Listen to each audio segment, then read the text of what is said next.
Good day and welcome to the second episode of the HEARTcare Podcast and Learn series for university and college students. This coached podcast series will not only teach you about important concepts related to well-being during university, it will also prompt you to be active physically and mentally engaged. My name is Dr. Astrid Kendrick, and I've been studying compassion fatigue and burnout in education since early 2020. This podcast series is one of the outcomes of my research program, as participants have asked for different ways to learn how to feel better at their own pace and in their own space. Before we get started, choose a walking path that is about 3 kilometers in length. Keep an eye out for tripping hazards and make sure you are dressed for the weather. Not going outside? No problem. Hop on your favorite gym equipment or grab a broom to clean your floors. Choose an activity that will keep you busy for about 30 minutes. If you have a tracking device, press start and let's get going.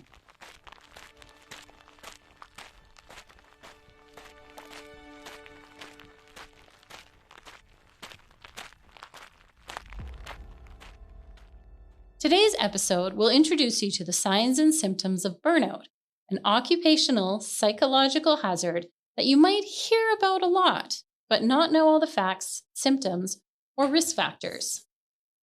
We'll explore what burnout can feel like, how symptoms could develop in student life, and some strategies to try when demands begin to feel heavier than usual. One thing to think about when it comes to university life is that you're starting a long journey and that your degree is just the beginning. In the Anishinaabe view, the walk, or your life, has several stages. Consider this passage from The Reason You Walk by Canadian author Wab Kinew, which describes this journey. This is from page 132. After a feast, we close the ceremony with the Anishinaabe traveling song that we use to close all our gatherings in Lake of the Woods country. I explain the lyrics, Ningaosha, Unishawe, Jibe Mosean, I am the reason you walk. In Kweke, Kipanes's roundhouse, long ago, Ndede has explained that there are 4 layers of meaning to these words. They are from the perspective of Creator, as though God Himself were singing to you. The first meaning of I am the reason you walk is, I have created you, and therefore you walk. The second meaning is, I am your motivation. The third meaning is, I am the spark inside you called love, which animates you and allows you to live by the Anishinaabe values of Kije Watitsewin. The fourth and final meaning is, I am the destination at the end of your life that you are walking towards. As you listen to this first song, think about what drew you to your current university studies in the first place. What motivated you to take on your degree program?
The World Health Organization describes burnout as a workplace stress that results from taking on too much stress over a longer period of time. It's important to remember that burnout is related to workplace stressors, not home or personal ones. Researchers Christina Maslach, Susan Jackson, and Michael Leader describe 3 broad categories of symptoms related to burnout: physical and emotional exhaustion, lack of acknowledgement and efficacy, and depersonalization and cynicism. In student life, you are more likely to feel the first category of symptoms, physical and emotional exhaustion. Being tired can show itself in subtle ways. You may find that lectures feel harder to follow. You easily lose concentration or focus while completing readings. You find yourself relying on coffee or energy drinks to make it through class, or assignments take more energy than they used to. You might find yourself feeling cranky or impatient with friends and family, or using your temper more quickly than usual. For many students, physical fatigue can result from juggling several responsibilities, tasks, and expectations. Managing a course load alone is demanding, but you may be also balancing multiple classes, a job, internship, or volunteering commitment, or leadership roles in student organizations or clubs.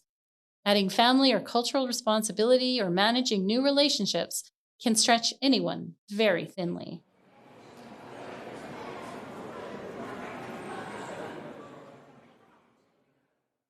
One or two busy periods during the school year are predictable. In particular, those final 3 weeks of the term are always tricky to navigate and busy. Class readings are accumulating, final projects are due, and exams are coming up. Depending on your ability to juggle competing demands, you might be feeling more pressure and are likely spending more time on schoolwork with less free time for other activities and responsibilities. Thankfully, once the term is done and everything is handed in, you should feel welcome relief of your stress. This kind of intermittent pressure is not a risk for burnout as long as you take time to rest and reset before the next term begins. But if you complete a busy semester and spend your break working full time with no time to recover from your school stress, then you could be putting your well being at risk. During this next song, think about how your academic life has felt lately. Have you been feeling steady, stretched, stressed, or somewhere in between?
symptoms of burnout are similar to the symptoms of compassion fatigue that we talked about in the first episode. Both may involve feeling hopeless, disassociation, mental and physical exhaustion, or numbness and apathy towards the people in your life. The main difference is that compassion fatigue comes from carrying the emotional weight of supporting others through traumatic events, while burnout develops due to high volumes of tasks or expectations that consistently exceed what feels manageable for you. In their 2022 book called The Burnout Challenge, Christina Maslach and Michael Leader also describe burnout as a mismatch between your work responsibilities and expectations with your time, energy, values, or circumstances. In university, these mismatches can take many forms. You might find yourself taking a required class that doesn't connect to your future career goals. You may be working long hours at a minimum wage job to cover tuition, leaving less time to focus on your academics. If you're commuting, hours spent in transit might make evenings feel rushed. You may have registered in a degree based on family or parental expectations rather than your own personal passions, disconnecting the learning from your interests. Addressing the symptoms of burnout begins by recognizing what's contributing to it. Perhaps you sacrifice sleep to keep up with assignments or group work. Maybe you have a stressful or long commute. You may not be accessing supports or resources to help manage your workload. Identifying what is contributing to your feelings of overwhelm is the first step to managing it.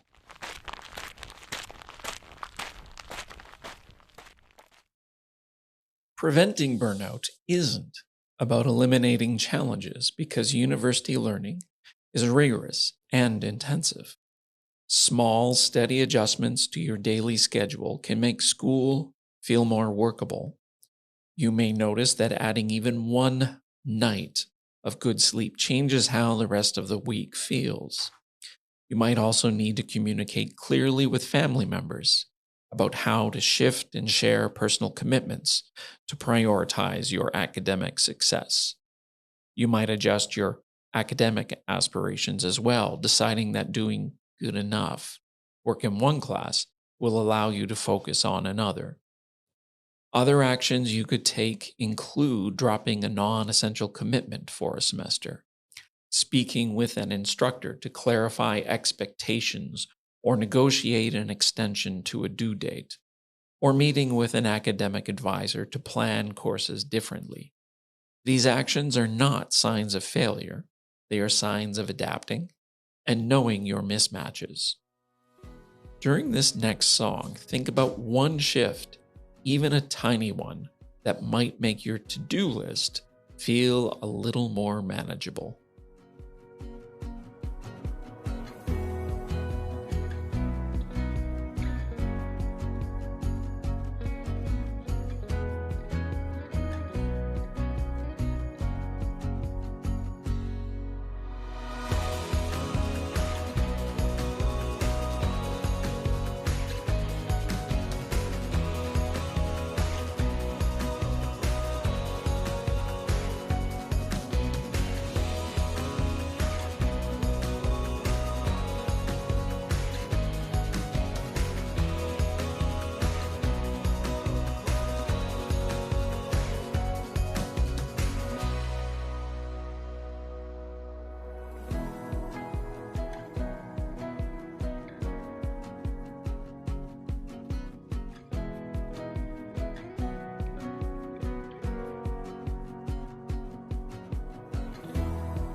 We all develop different approaches to managing stress, although one common approach is to focus and plan for busy times before they happen. Creating structure to manage multiple tasks and responsibilities can make the difference over the school year. Over 100 years ago, when I was completing my undergraduate degree, I relied heavily on my color-coded calendar. Each of my commitments, including club meetings, university courses, work schedules, and family commitments, had a different color, so I could easily plan and spot busy time periods. I developed a habit to set myself deadlines that were, 1 to 2 days before the actual assignment was due, giving myself breathing space for each assignment. How about you, Pat? I rely on my bullet journal, which is an agenda format that encourages tracking of activities and preparation for long term goals. I choose to track my exercise, sleep, meals, anything that I need to do to ensure I maintain a habit around, even dental flossing. Having a place where I can tell whether I've been doing what I ought to or not is a good way to target goals and my self care, allowing me to identify things I can address rather than making assumptions.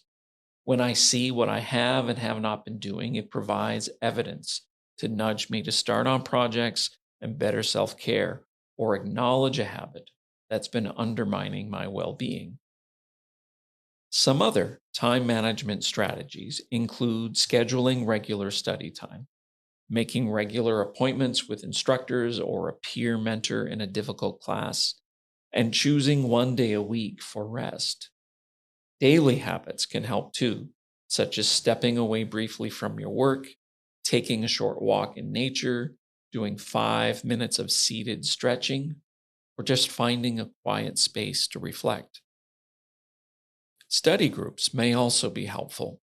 Some students drop into PAS, peer-assisted study sessions, where upper year students facilitate collaborative review for certain courses. It is a low-pressure way to go over material with others who are working through the same topics. Sometimes, though, your stress might build to a point where these usual coping strategies aren't as effective. How do you know your usual coping strategies aren't enough? You may notice yourself avoiding assignments or study groups, procrastinating with task deadlines approaching, refusing to read emails, or staying up later than usual to study. You might feel frustrated, overwhelmed, impatient, angry, or just generally cranky, and struggling to feel happy, joyful, calm, or caring. You might also be turning to maladaptive coping strategies like drinking too much alcohol, over-exercising, or refusing to participate in social activities. If that feels familiar, consider making an appointment with one of the campus wellness services provided to you, or with your family doctor or therapist. You do not have to deal with university stress alone. During this next song, be honest with yourself about how you cope with stress. Do you manage your time and energy well, or are you using maladaptive strategies?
previous episode, you thought of some personal and campus supports that you could access in times of stress. Bring to mind a personal support person. They might be a friend, roommate, sibling, instructor, or someone from a student club.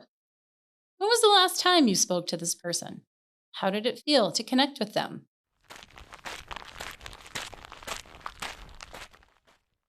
Connection looks and feels different for everyone. There isn't one right way to connect. Sometimes it's simply knowing there are people around you who understand you and are willing to spend time with you, even if you're cranky. You might also benefit from reaching out to help someone else.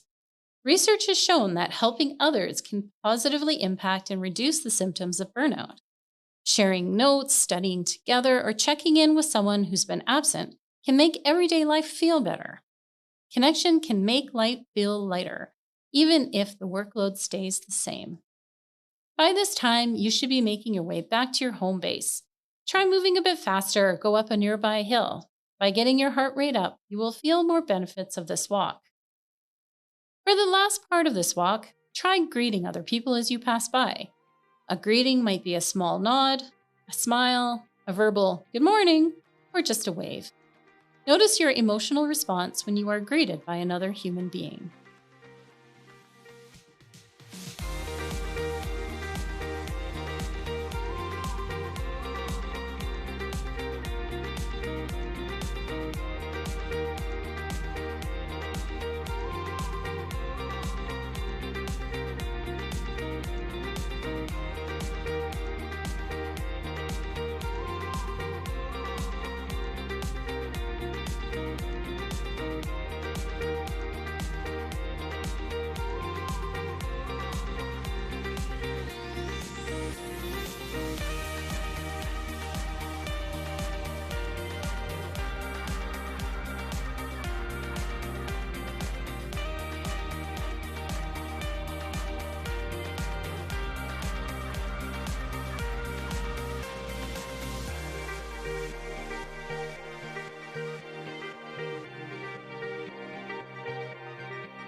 On this episode, we explored how burnout can impact student life. Symptoms often develop gradually and can be difficult to recognize at first.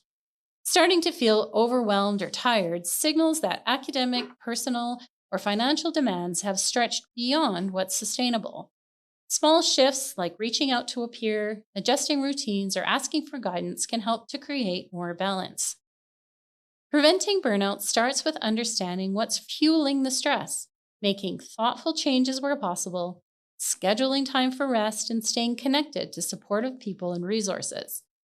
Over time, these small steps can help to build a sense of motivation and connection to your studies. You deserve an approach to learning that supports both your academic growth and your well-being.